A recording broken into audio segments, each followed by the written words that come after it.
అన్న నమస్తే అన్న. నమస్తే అండి. చూసుకుంటే కనుక నిన్నటి రోజున అనకాపల్లిలో చంద్రబాబు నాయుడు గారు ఒక సోలార్ ప్లాంట్కి కంపెనీకి శంకుస్థాపన చేయడం జరిగింది. సో మళ్ళీ వైసీపీ నాయకులు బయటకు వచ్చి ఇది మేము తెచ్చిన కంపెనీనే, మేము తెచ్చిన చేసుకున్న ఎంఓలే, చంద్రబాబు నాయుడు మళ్ళీ దాన్ని శంకుస్థాపన చేస్తున్నారు, ఈ కంపెనీ క్రెడిట్ అంతా మాదే అని చెప్పి సేమ్ భజన క్రెడిట్ చోరీకి పాల్పడతాం. సో దానికి మీరు ఏమంటారు? జగన్మోహన్ రెడ్డి గారు ఆయన పనులు చేయకపోగా చేసే పనులను విమర్శిస్తున్నారు. ఆ రోజు భోగాపురంలో ఎయిర్పోర్ట్ ఎందుకు అక్కడ అనవసరం, అక్కడ అవసరం లేదన్నారు. చంద్రబాబు పట్టుబడి తెచ్చారు, చేశారు. ఈరోజు అది అవటం వల్ల చాలామంది లబ్ధి పొందుతారు. నిన్న సోలార్ దానికి నేను చేశాను అంటే ఆయన ఏం చేస్తున్నాడంటే అది సక్సెస్ అయితే నేను, సక్సెస్ అవ్వకపోతేనేమో అధికార పార్టీ అని తెలుగుదేశం పార్టీ మీద నెట్టేస్తున్నాడు ఆయన. అసలు ఆయన ప్రవర్తనే కరెక్ట్ కాదు. అసలు ఎక్కడ కూడా అభివృద్ధి పనులు జరగనివ్వట్లేదు. ఒకవేళ కంపెనీలు ఆయన గవర్నమెంట్లో ఇదివరకు 2014 తెలుగుదేశం ఉన్న గవర్నమెంట్లో వచ్చిన కంపెనీలన్నీ ఆయన గవర్నమెంట్లో పంపించేశాడు. మరలా ఇప్పుడు కష్టపడి లోకేష్ బాబు గారు ఐటీ మినిస్టర్ మరలా కష్టపడి ఆయన చంద్రబాబు గారు 76 సంవత్సరాలు వచ్చిన ఆయన రైతులు కష్టపడి మళ్ళీ కంపెనీలు తీసుకురావడానికి ట్రై చేస్తుంటే మళ్ళీ వస్తే మేము గవర్నమెంట్ వస్తే పంపించేస్తామని అంటే ఆయనకి ఆంధ్రప్రదేశ్ అభివృద్ధి అవ్వటం ఇష్టం లేదు. ఒకవేళ సక్సెస్ అయ్యే ప్రోగ్రామ్ ఉంటే అది నేనే చేశాను అన్నాడు. ఏదన్నా చిన్న లోపంతో పేలేదు ఉంటే అది వాళ్ళని తోచేస్తాడు. ముఖ్యంగా ఏంటంటే ఆంధ్రప్రదేశ్ అనేది డెవలప్ అవడం అతనికి ఇష్టం లేదు. అంటే చూసుకుంటే కనుక ఆయన ఏమో ప్రతి కంపెనీ కూడా అటు భోగాపురం కానివ్వండి, లేకపోతే ఇటు పోర్ట్ కానివ్వండి, అనకాపల్లి జరిగినటువంటి ఒక స్టీల్ ప్లాంట్ కానివ్వండి, అన్నీ కూడా నేనే తీసుకొచ్చాను అంటున్నాడు. కానీ మన రోజున మచిలీపట్నం పోర్టు దగ్గరికి వెళ్ళి అక్కడ ఉన్న కొంతమంది ఎవరైతే గవర్నమెంట్ ఏదైతే కంపెనీ ప్రాజెక్ట్ మొదలుపెట్టిందో, సో ఒక 10 మందికి 20 మందికి ప్రజలకి ఇబ్బంది కలుగుతుంది. సో వాళ్ళని రెచ్చగొట్టి ఈ కంపెనీ వస్తే మీకు ఇబ్బంది కలుగుతుంది కాబట్టి కంపెనీని నేను తరిమి కొడతాను, మీకు ఇబ్బంది లేకుండా చేస్తానని మొన్న మచిలీపట్నంలో నిన్న రోజున పులివెందులు వెళ్ళి అక్కడ రోడ్డు వస్తుంది, ఇక్కడ మేము ఇబ్బంది పడుతున్నామని చెప్పి బాధ్యత ఈ రోడ్డునే తీసేస్తానని చెప్పి, రోడ్డు వేయనివ్వని మీకు న్యాయం చేస్తానని చెప్పి ఆయన జనాలు రెచ్చగొడతా ఉన్నారు. ఇది ఎంతవరకు కరెక్ట్ అంటారు? సార్ మేము విజయవాడలో నాకు 45 సంవత్సరాలు వచ్చింది సార్. నేను విజయవాడలో నివసిస్తాను, 45 సంవత్సరాలు వచ్చింది. విజయవాడలో ఈ రోజున్న కొత్త బస్ స్టాండు ఆ రోజు భాస్కర్రావుపేట అండి. ఆ భాస్కర్రావుపేట తీసేయని ఆ రోజు గగ్గోలు పెట్టారు. కానీ ఆ భాస్కర్రావుపేట తీసి అక్కడ బస్ స్టాండ్ కడితే ఈరోజు ఆ బస్ స్టాండ్ కూడా సరిపడిన పరిస్థితి వచ్చింది. అంటే ఇక్కడ అభివృద్ధి చెందేటప్పుడు కొంతమందికి నష్టం జరిగిద్ది, 100 మందికి నష్టం జరిగిద్ది. అంతేగాని అందరికీ నష్టం చేయాలని చేయదు గవర్నమెంట్, అలా చేయదు. కానీ ఎక్కడైనా కొంతమంది నష్టపోతారు, అలాగా కొంతమంది లాభపడతారు. దాంట్లో తక్కువ శాతం మంది నష్టపోతారు. అంటే నష్టం కలిగిన వాళ్ళు కూడా గవర్నమెంట్ ప్రత్యామ్నాయం చూపిస్తుంది కదా. నష్టపోయేలా ఖచ్చితంగా చూపిస్తుంది. మాకు విజయవాడలో ఇది వేశారు, ఫ్లైఓవర్ వేశారు దుర్గపూడి దగ్గర. అక్కడ కొన్ని వందల ఇల్లులు తీశారు. ఆ రోజు ఇల్లులు తీస్తే ఏంటన్నారు, ఇల్లులు తీసేవాళ్ళు అరే మా ఇల్లు ఎందుకు తీయలేదు గవర్నమెంట్ చూపించిన వెలుసుబాటుకి అంటే వాళ్ళకి ఇల్లులు ఇచ్చారు, అమౌంట్ ఇచ్చారు, అంటే వాళ్ళు ఇబ్బంది పడకూడదు, ఇక్కడ ఇల్లు తీసిన వల్ల వాళ్ళు ఇబ్బంది పడకూడదు అని చెప్పేసి ఇల్లులు తీసిన వాళ్ళకి ఇల్లులు రాశారు, డబ్బులు ఇచ్చారు. ఈరోజు అదేయటం వల్ల ట్రాఫిక్ కూడా చాలా ఫ్రీ అయింది. ఎప్పటికప్పుడు 10 మంది నష్టపోతారు. నష్టపోయిన వాళ్ళు కూడా గవర్నమెంట్ ఊరకనే వదలట్లేదు, వాళ్ళకి చేయవలసిన న్యాయం వాళ్ళకి చేస్తుంది.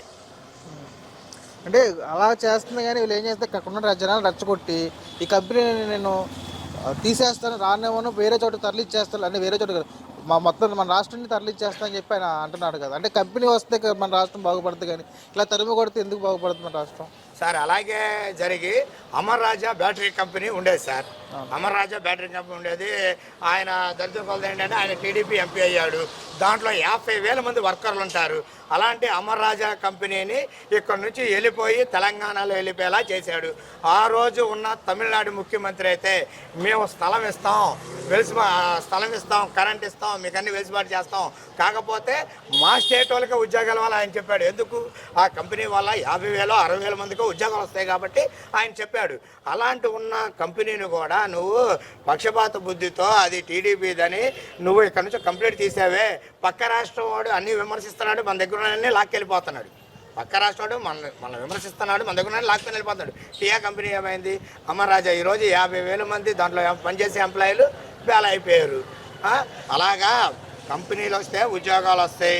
ఈరోజు గవర్నమెంట్ జాబ్ కన్నా ప్రైవేట్ జాబుల కోసం కంపెనీలు వస్తే ఉద్యోగాలు వస్తాయని చదువుకున్న వాళ్ళు చాలామంది ఎదురు చూస్తున్నారు. అయితే ఇక్కడ వీళ్ళు వైసీపీ గవర్నమెంట్ చేసేది కరెక్టే కాదు. అదేవిధంగా చూసుకుంటే కడప జిల్లా దస్తగిరి అనే వ్యక్తిని హత్య చేయడం జరిగింది. అవును. సో అయితే దానికి సంబంధించిన ఒక ఆయన వైసీపీ సంబంధించిన ఒక ఆయన బయటకు వచ్చి ప్రెస్ మీట్ పెట్టి ఇది చంద్రబాబు నాయుడు చేసిన హత్యే, ఆయన రాజకీయాలు అధికారులకు వచ్చిన తర్వాత హత్యలు చేయడం బాగా అలవాటు అయిపోయిందని చెప్పి వాళ్ళు చేసిన హత్యను కూడా చంద్రబాబు నాయుడు మీద ఆయన ప్రభుత్వం మీద నెట్టుతున్న పరిస్థితి. సార్ ఇక్కడ చూసుకుంటే సొంత బాబాయిని చంపేసి నారా రక్త చరిత్రను రాశాడు.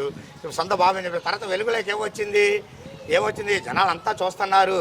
నువ్వు కరోనాలో మాస్కులు అడిగావని దళిత డాక్టర్ని చంపేశారే, బీసీ గౌడ కుర్రాడు వాళ్ళు అక్కడ నడిపిస్తాను అడిగితే ఆ బీసీ కుర్రాడిని చంపేశారే, తర్వాత నీ ఎమ్మెల్సీ నీ ఇంట్లో పని చేస్తున్న అనంతబాబు ఇంట్లో పనిచేస్తున్న డ్రైవర్ని ఫోన్ చేస్తున్నాని తీసుకెళ్ళి వాడిని చంపి డోర్ డెలివరీ చేస్తే మీరు మళ్ళా అతను విడుదలైనప్పుడు భారీ ర్యాలీ తీసి మీరు మీ పక్కన కూర్చోబెట్టుకుని ఎమ్మెల్సీ కూర్చోబెట్టుకున్నారే. అసలు మొత్తం రౌడీజం మొత్తం మీ దగ్గర నుంచి వచ్చింది. కాకపోతే మీరు రాజారెడ్డి రాజ్యాంగం జరగాలనుకున్నారు, అది జరగదు, ప్రజలంతా గమనిస్తున్నారు. ఇంకా నుంచి ఆ చరిత్ర ఉండదు. ఇంకా వైఎస్ రాజశేఖర రెడ్డి ఎన్ని ఆశాలు వేసినా, ఎందుకంటే సింగనగర్ వచ్చినప్పుడు చిన్న రాయి కొడితేనే ఏదో హత్యా ప్రయత్నంలాగా గులకరాయి ఇది ఆయన చెప్పాడు. అంటే హత్యా రాజకీయాలు మొత్తం అక్కడి నుంచే వచ్చినాయి. అందుకే ఆయన నుంచి వచ్చింది కాబట్టి ఎదురు అందరూ విమర్శిస్తాడు ఆయన. అంటే ఈ ఇన్వెస్టిగేషన్ ఏదో జరుగుతూ ఉందో ఈ హత్య మీద పోలీసులు కూడా ఈ కూటమి ప్రభుత్వం అనుగుణంగా ఎంక్వైరీ చేస్తూ ఉన్నారు, కావాలని తప్పు పడుతున్నారు, మా మీద తప్పు చేస్తున్నారు అని చెప్పి వాళ్ళు వ్యతిరేకిస్తున్నారు. సార్ ఇప్పుడు కూటమి ప్రభుత్వం ఇవాళ ఉంది సార్, మొన్నటిదాకా వైసీపీ గవర్నమెంట్ ఉంది. వైసీపీ గవర్నమెంట్లో కూడా జరిగింది కదా, అక్కడ నుంచి వచ్చిన ఆఫీసర్లు ఇక్కడ ఉంటారు, ఇక్కడ ఆఫీసర్లు అక్కడ ఉంటారు. అంతే, ఆఫీసర్లు తన పని తాను చేసుకుని అవుతారు. గవర్నమెంట్ ఇవాళ తెలుగుదేశం ఉండొచ్చు, రేపు వైసీపీ ఉండొచ్చు, ఇంకోటి జనసేన ఉండొచ్చు. కానీ గవర్నమెంట్లో ఉన్న ఆఫీసర్స్ వాళ్ళ పని వాళ్ళు చేసుకుంటూ పోతారు. వీళ్ళకేమో పని చేస్తే కరెక్టా, వీళ్ళకి పని చేయకపోతేనేమో ఎదురు పార్టీకి అనుకూలంగా చేస్తారని విమర్శిస్తున్నారు. అదనేది కరెక్టే కాదు. అంటే వాళ్ళు చాలామంది అంటున్నారు కదా, మేము అధికారంలోకి వచ్చిన తర్వాత మళ్ళీ 3 సంవత్సరాలు కళ్ళు మూసుకుంటే మేమే అధికారంలోకి వస్తాము, ఒక్కొక్క అధికారులను కూడా గుడ్డలు ఉపదేశి కొడతామని చెప్పి జగన్మోహన్ రెడ్డి అంటున్నారు కదా సార్. అదే సార్ మీరు చెప్తున్నాగా, రాజారెడ్డి రాజ్యాంగాన్ని తేవటానికి వాళ్ళు చూస్తున్నారు రౌడీజం. ఇప్పుడు ఒక ఆఫీసర్ పనిచేయలేదు, ఎలాగాదు ఇలా చేసుకోవాలి, తర్వాత నేను వస్తాను తీసేస్తాను మీ గొడ్లు చూస్తాను. నువ్వెవరండి? వాళ్ళు చదువుకొని కష్టపడి చదువుకొని వచ్చిన ఆఫీసర్లు ఈ ప్రజలకి అనుకూలంగా పనిచేయాల్సిన బాధ్యత వాళ్ళకు ఉంటుంది. మీరెవరు చెప్పడానికి? ఇవాళ 5 సంవత్సరాలు నువ్వు ఉన్నావు, పోయిన 5 సంవత్సరాలు నువ్వు ఉన్నావు, 5 సంవత్సరాలు గవర్నమెంట్ మారింది, ఇంకో 5 సంవత్సరాలు వస్తే నీకు చేస్తారు. అంతేగాని వాళ్ళని కొడతా బెదిరించి ఇది రాజారెడ్డి రాజ్యాంగం కాదండి, డాక్టర్ బిఆర్ అంబేద్కర్ రాసిన రాజ్యాంగం ఇది. ఇంకా గమనించాలి. అంటే వాళ్ళు మాట్లాడితే నీకు 3 సంవత్సరాలు కళ్ళు మూసుకుంటే మన అధికారంలోకి వస్తాము, కంపెనీని తరిమి కొడతాము, లేకపోతే అధికారులను ఇలా చేస్తాము అలా చేస్తారని నోటుకు వచ్చిన మాటలని అంటారు కదా, ఎందుకు చర్య తీసుకెళ్ళిపోతున్నారు మీద? అయితే తెలుగుదేశం పార్టీలో ఉన్న ఆయన చంద్రబాబు గారు క్రమశిక్షణ కలిగిన పార్టీ తెలుగుదేశం పార్టీ అండి. వాళ్ళు చేసిన వితండవాదంగా చేరు. ఎవరు మా వాళ్ళే ప్రతిపక్షం వాళ్ళని ఏమైనా తప్పు మాట్లాడినా వాళ్ళని ఖండించి అవసరం పార్టీలో సస్పెండ్ చేస్తారు. వాళ్ళు అలా కాదు, వాళ్ళు వ్యతిరేకం, వాళ్ళు విమర్శిస్తారు, పెద్ద చిన్న ఉండదు, అన్ లాంగ్వేజ్ మాట్లాడతారు. ఇది ప్రజాప్రతినిధులు అయ్యి ఉండి అన్ లాంగ్వేజ్ అసెంబ్లీలో మాట్లాడే మాటలో సభ్య సమాజంలో జనాలకి ఏం మెసేజ్ ఇద్దామని అయితే వాళ్ళ ప్రవర్తనే బాగోలా, వాళ్ళ కంపెనీలు తిప్పి కొడతా ఉంటారు. అందుకే 11కి తీసుకొచ్చారు జనాలు. నెక్స్ట్ ఆ 11 కూడా ఉండదు, 0కి వచ్చేసిద్ది. Okay, thank you. Okay sir, thank you.